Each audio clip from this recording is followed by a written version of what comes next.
Hola, abonito! Aujourd'hui on se retrouve pour une nouvelle vidéo qui est en gros le make-up que je fais pour aller travailler. Comme vous le savez ou pas, je suis réceptionniste.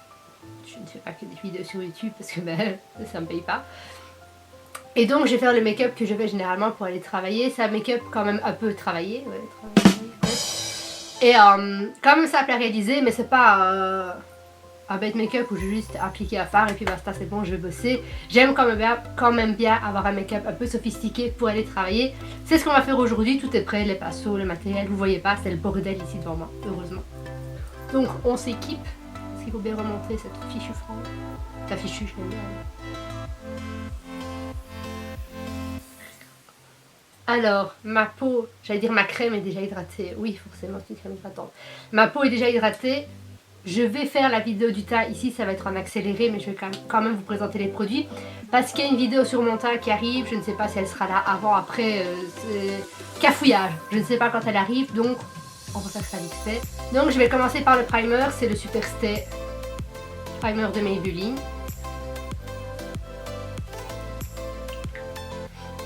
On va passer au fond de teint, donc c'est rapide. Ouh, je jette tout sur moi. Comme fond de teint, moi j'utilise le Fit Me Matte Plus Poreless en teint de 120.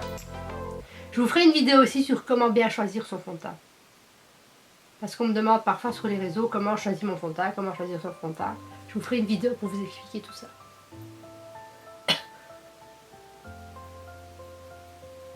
Voilà, alors le fond de teint c'est fait. On passe à l'anti-cerne. Comme je l'ai dit dans la vidéo pour le teint, je ne sais pas s'il existe encore, j'ai pas vérifié. C'est le Dream Lumi-Touch, donc c'est un anti-cerne illuminateur. Je l'aime beaucoup, mais quand il n'y en a plus, je choisirai un autre.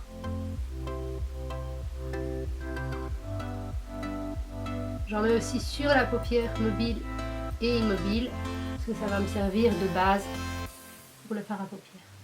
Donc bien évidemment, mes paupières, je ne les poudre pas après quand je poudrerai mon teint. Pour le contouring, j'utilise le Wonder Stick de NYX. Il arrive au bout, alors que j'allais en rechercher ou que je trouve un autre contouring crème. Donc je mets au creux des joues, sur le front, je chope mes cheveux avec, super. Et sur le menton parce qu'on veut éliminer son double menton. Si vous l'aimez vos doubles mentons, gardez-le, c'est bon choix. Ensuite, on va poudrer avec la main.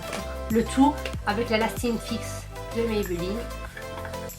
Meilleure poudre de tout le temps. On poudre bien tout son visage. Alors,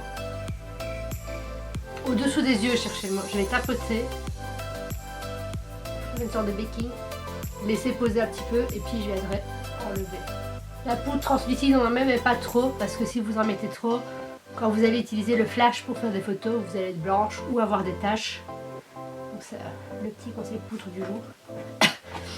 Pour continuer le contouring à la poudre, je vais prendre la Highlight et Contour Palette de chez NYX. Donc c'est le fard, le fard caramel. C'est ça, ouais. J'utilise le fard sculpté au départ, mais il n'y en a plus. Donc j'utilise le fard caramel de la palette. Et on réchauffe. En 2020, j'ai toujours pas appris à arrêter de faire ça. Le haut du front, même si j'ai ma frange, parce que des fois je la relève. Le but de cette vidéo est de tenir tout le long que je filme sans me moucher une seule fois.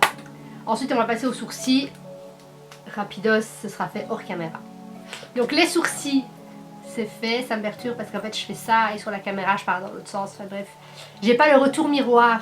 Voilà. Bref, on va passer aux yeux, j'arrête mes conneries. Et je vais utiliser la palette, enfin une des palettes de Gigi Hadid pour Maybelline. Donc la collection est sortie il y a 2 ans, 3, I don't remember.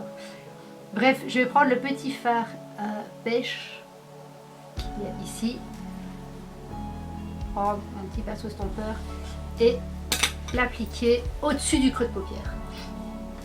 Ensuite, je vais prendre le fard brun foncé qui est en dessous avec un petit pinceau boule et je vais le mettre directement au niveau du creux de paupière.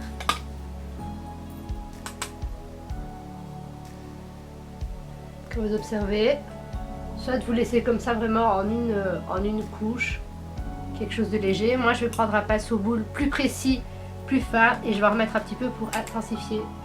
C'est pas le seul unique make-up que je fais pour aller travailler. Je vais reprendre mon pinceau estompeur et je vais estomper le tout. Je fais souvent des make-up différents, mais c'est vrai que principalement c'est ce make-up là que je fais. Je reprends le même fard et j'en mets au ras de cils inférieur, vraiment à ras des cils le plus proche possible.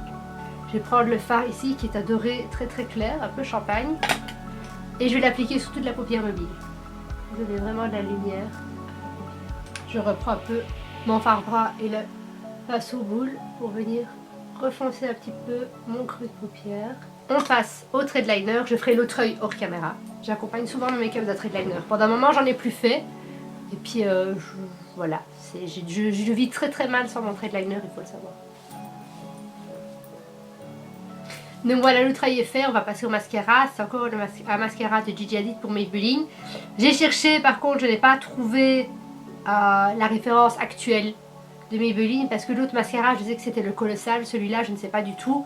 Donc il y a le côté fibre, mais vraiment ça focus pas, c'est pas grave. Genre les petits trucs qui traînent des fois sous les meubles, etc. quand on a oublié d'aspirer, enfin bref.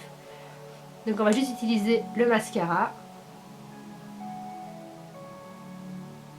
Alors je ne mets pas de mascara sur mes cils du bas, tout simplement parce que je n'aime pas ça. Sur moi, je ne trouve pas ça joli. Donc mon blush, c'est le Crush de Kylie Cosmetics, c'était dans la collection Saint-Valentin. Donc il n'y est pas en solo. Maintenant, il y a moyen de trouver un autre blush pêche dans sa collection de blush. C'est un blush que j'aime beaucoup. J'en mets un petit peu sur le nez. On va passer à l'highlighter, donc j'utilise toujours le Wet Set de Kylie. Donc comme je l'ai dit, il existe en solo, simplement le boîtier est tout noir. Enfin, le packaging est tout noir. Mais voilà, le Wet Set est encore disponible et moi j'utilise le Unbothered. Moi je trouve que c'est plus champagne. Eux ils disent que c'est rose gold. Je le trouve pas très rose. Sur le haut des pommettes. Sur le bout du nez et un peu sur le haut de la bouche. J'utilise comme crayon, c'est un crayon de Gigi Hadid pour Maybelline. Et en fait c'est un crayon qui n'a ni numéro... Ah si, j'allais dire qu'il n'a ni référence ni rien. Si c'est le GG14 Erin, il y avait le rouge à lèvres qui va avec, moi j'utilise un autre. Je fais un autre combo. Ensuite, comme rouge à lèvres, j'utilise un mat, c'est le Clay Crush de chez Maybelline, donc le numéro 932. Et c'est juste un mat, c'est la couleur Sensational. Et vu qu'aujourd'hui je vais pas vraiment travailler, parce que je travaille pas aujourd'hui, et que du coup je n'ai pas ce masque, on va dire putain de masque, je peux mettre du gloss et je vais ajouter ce eye gloss de chez Kylie Cosmetics, c'est le Partner in Crime. J'ai l'impression de redécouvrir le make-up. Et bien sûr on finit par fixer le tout avec le Lasting Fix. Et voilà, c'est la fin de cette vidéo, j'espère qu'elle vous a plu. Si c'est le cas, mettez un pouce bleu pour me le faire savoir. Abonnez-vous à ma chaîne si ce n'est toujours pas fait. Partagez la chaîne avec tout le monde pour qu'on soit plein de licornes dans un monde rempli d'amour. Et on se retrouve très très vite pour une prochaine vidéo. Et défi réussi, tu t'es pas mouché de la vidéo. Oui!